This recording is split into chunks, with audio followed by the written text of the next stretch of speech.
Mayam Putara Mongsari, Nasiki Tagadusi, application of derivative key, Madi Supersoni, Sidako among the Supersarukta, theory keeping one only have it. Madu see a tower again, on the questions I am yam exercise. Madu, what did the Yaravani hyperdenga aina, derivative key, there is already increasing oiny, decreasing oiny, hypergi, Masam Yawanev.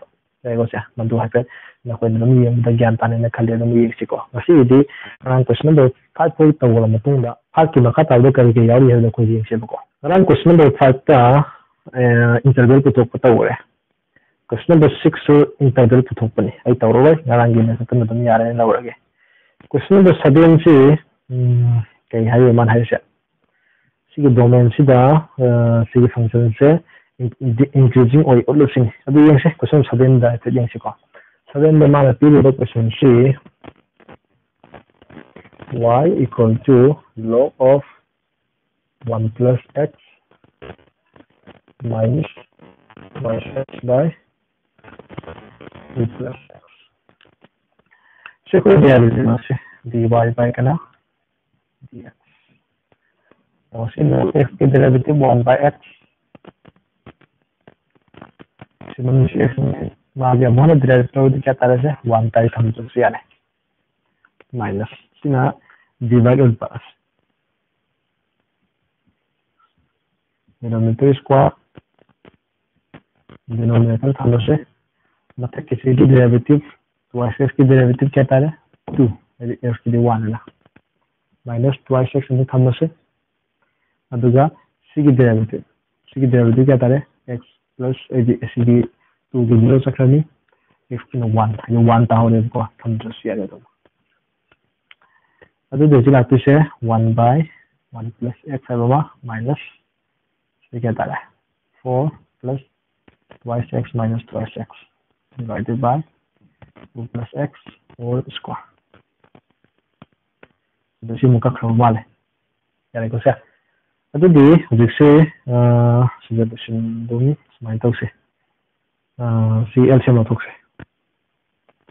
2 plus x whole square we got 1 plus x and C product tamiko the question 2 the 2 plus x whole square it took the 4 plus twice b plus kana b square the haren C 4 so the C 2 minus the sin b when se tawani minus the aniko with minus 4 minus kya 4x the we find see 4 का क्या 4x का क्या really how is x square by x 2 plus x whole square 1 plus x in सीधा function derivative की value से ना पे वे condition से ना करी x greater than minus 1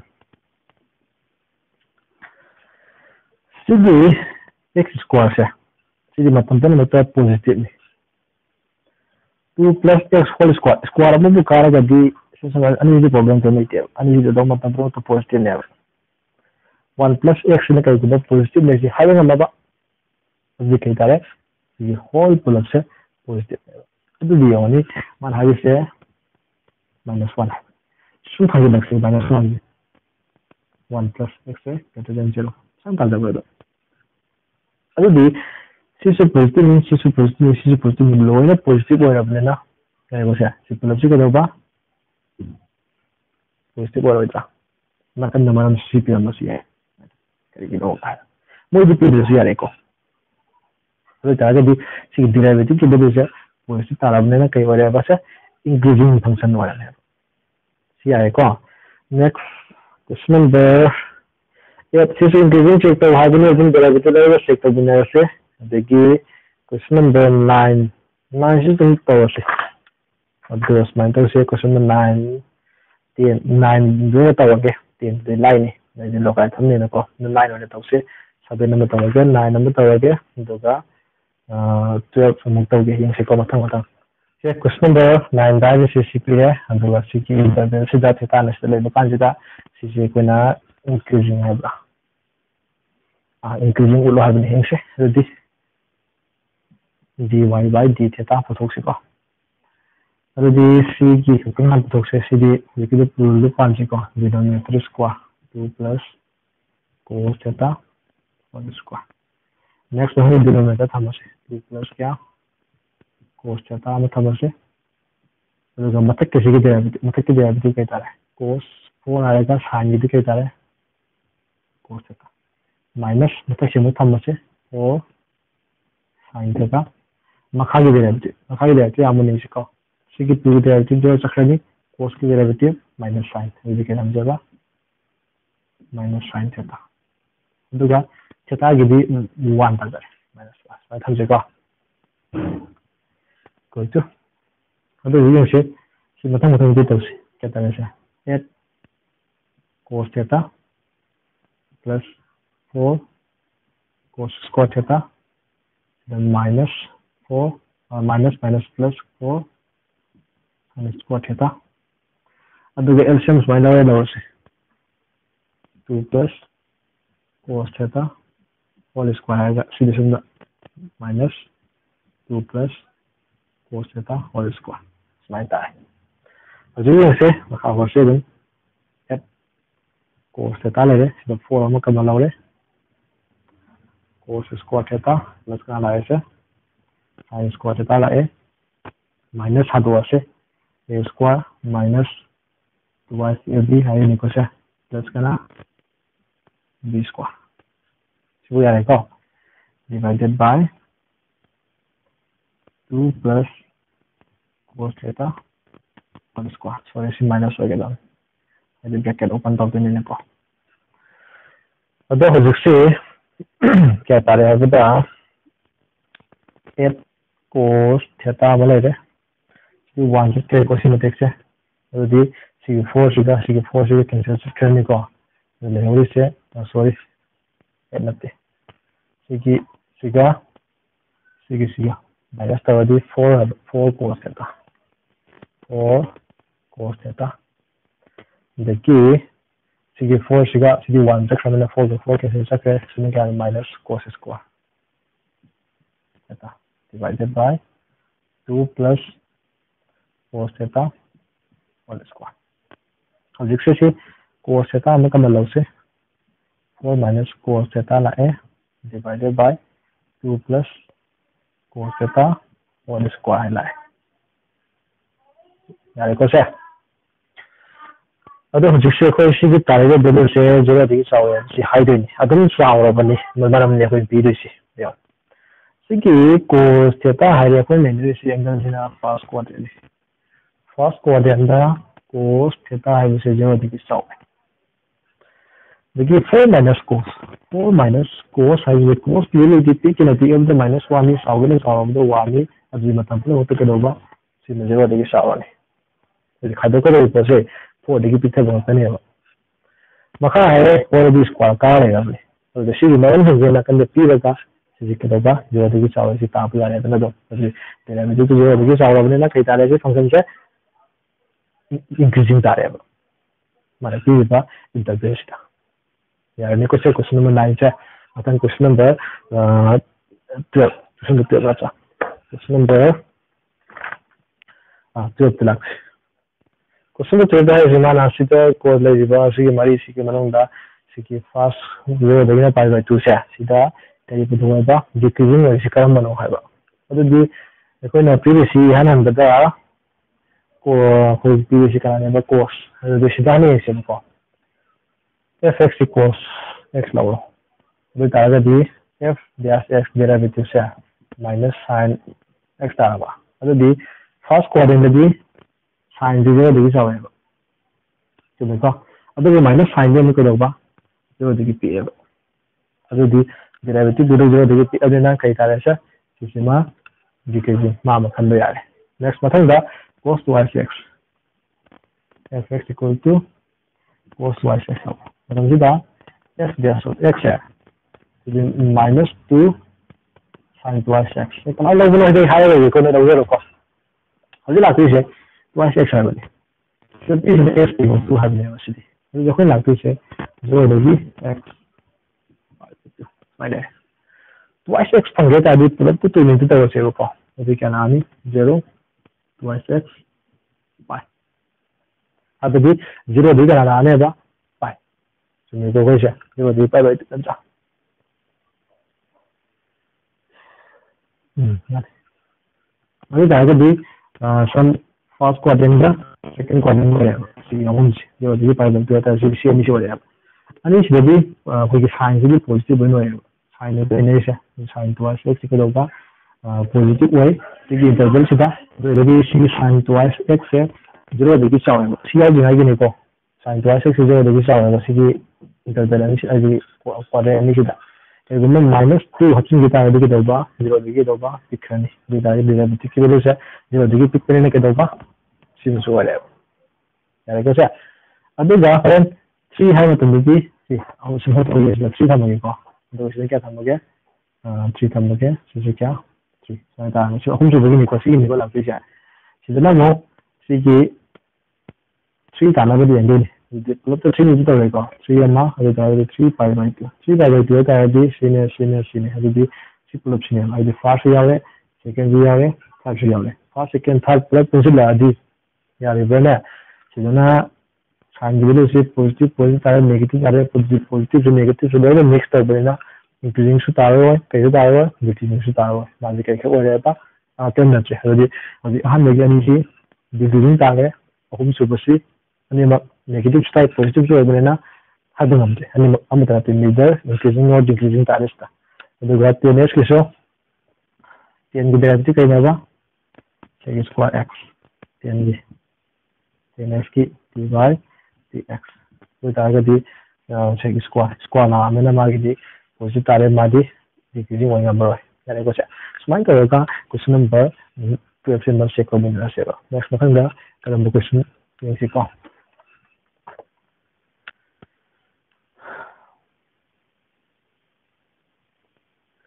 Question really yummy. I do for a question. Makata question homework to select again. I'm not a question about 13, question about 14, Aduga question about 16. Oh, see a home to get talking. Question number 13 is a Sigi function. Mana A, B, C, D, P, B, C, D, the number of this harmony. That Kalambada decreasing or guess cinema hanging. I do young say. Yes, there's Putoxe. Going to 100 to the 100 x to the power 99 plus cos x. See that. Was the equate ham is new name is in the interval. You don't know what of the we cos x is 0 degree sound. 0 degree 1 common angle radian the piece angle from Motocanta. 1 degree and 1 radian had so some 55 degrees. My man, I wouldn't approximately. I will see fast quadrant with I will give the hand out and then key 100 x to the power 99 look it over 0 degree sound. Madam D, this in the estimation, the positive and never. The positive to Shimena, never. Do not, this is your sound. See the D increasing on a tie. B the mean say cos x. Pi by 2 the gina, pi ho. See pi by 2. See pi gina, see pi ho. The second quadrant. Second quadrant the cos negative me. Less than 0 Aduga 100 x to the power 99. See 0 degree sound. Aduga you say, and is plus of the plus over the 100 x to the power 99 GD. Cos x degree sound. Man, the cos x degree sound is out of the magic over 1 picking the P again on minus 1 I do soon to be over 100 something 0 degree 1 order machine among 2000. But high tire to see the dim sound and Makoyani or plus over high negative line and minus over high tarico. The cos negative lamina, see minus over and the over 0 this of the market over increasing taric. Home suba first quadrant. Directly is 0 pi by 2. The first quadrant the C 0 degree sound, C 0 degree sound, the whole plus of the caddy sound, 0 degree sound, and Harry was still having original one but A, B, C, Tataraga, Sound, the C was the Itoga, plus over the 0 degree sound, and it didn't go in the Sinanga. The Taraga B, the swing increasing order, B the swing increasing Panga, C the Sikova, increasing Panga man hanging, decreasing Karamado Hungary, the Kaitara. None of this time. The algebra, so not the interpretation. Next mathang question number 14 ga question number 16 ga aduga losimsi ka. Question 14 the man hai se f(x) equal to x square plus ax plus 1 hai. Si se man hai se sigi 1, 2 hai basida kai wai ga hai de ba. Include hai da ga di sigi kai to ba. Value to si. Yare ba sa. Doi da ga di mane. Sida f dash x put over. Derivative at our plus x plus a. If we look at this, increasing and by increasing and paraga default increasing 4 increasing I see both my ear 4 increasing the them to the f dash x 0 degree 7 on now. So I got twice x plus a greater than 0. The x to service the year. Twice x greater than minus a lakhani. So they give x minus a by 2. So this is a fixed value. So we fix the high number. Namely, a by 2 is equal to x the hanta by the equal to the report can be out the market. Other question period na x can be available 1, 2. The a give minimum value of total one the a minimum value see at a minimum toko see some size minus a by 2 minus a by 2 see x the hanta have an equal. The x is picking up the canama 1. The c minus a by 2 c minimum over the say x की minimum do लेगा अपने लाते हैं x की minimum do का minimum do भी अमूह हटाने वाले हैं बात है x की हंते हैं ना x ने पिक ने पिक अब क्या नहीं है बा 1 है तो जाएगा देखो ले सीधा ये मतलब सीधा x की मोटा क्या है ऐसे बा 1 दगी समाना इधर ले बा यार को शायद a minus a by 2 ना लास्ट तारीख से बस x की पिक करने वाला मासे अब मासे minimum वाला कनाबू दे पिक पर यार हाई मतलब दा x ने minimum वाले से कनाने बा 1 है मतलब 1 दगी पिक करना है वो एक्सटेंड ना पिन है देख सकते हैं को 1 दे ना 2 दगी पिक पर यार हम हाई भी है अब 1 स्टे ने पिक पर हाई भी हम वाला तो दे जाएगा दी मसी शॉप तो मतलब दे कोई ना 2 से वाला है दी both sides minus 2 तो है दे जाएगा दी minus 2 से सॉरी minus a अगर a बिलो फंगे मुझे क्या फंगे नहीं है बा सिगी इन क्वेश्चन में जैसे मसीगी मिनिमम और बिलो को पुछो पता नहीं है मागी मिनिमम और बिलो से कराना पिया बा x की मिनिमम दो मतलब कि हंता दे दिया बस x की हंता बारे ना लेकिन पिक में पिया बा 1 है मैं 1 दे हंता नहीं मतलब इंदा a की बिलो क्या थोड़ा है बा -2 दगी के दो बा सब खत्म थोड़ा है अभी मिनिमम द कना होगा -2 और बा है a की बिलो स्मार्ट होगा अच्छा तादे यार क्वेश्चन मतलब क्वेश्चन नंबर 16 बुतनी तौरगा question से कौन सी पास है मैं question number 16 select करसी याम लूरो बगी नते पुलप लोना इबान मानबे तो है याम बना अदो दम लोना कानो मक्ति नुआई तबले ने 16 select तो लूरो select तो नते को हजे इसमें ना मारहंग से सी fx है सी इंटरवल सी इंक्रीजिंग तो सी इंटरवल में के दोबा डिक्रीजिंग तो उलो हाय बने अदि मागी डेरिवेटिव पतोक से को नते से लो x की डेरिवेटिव क्या आएगा 1 by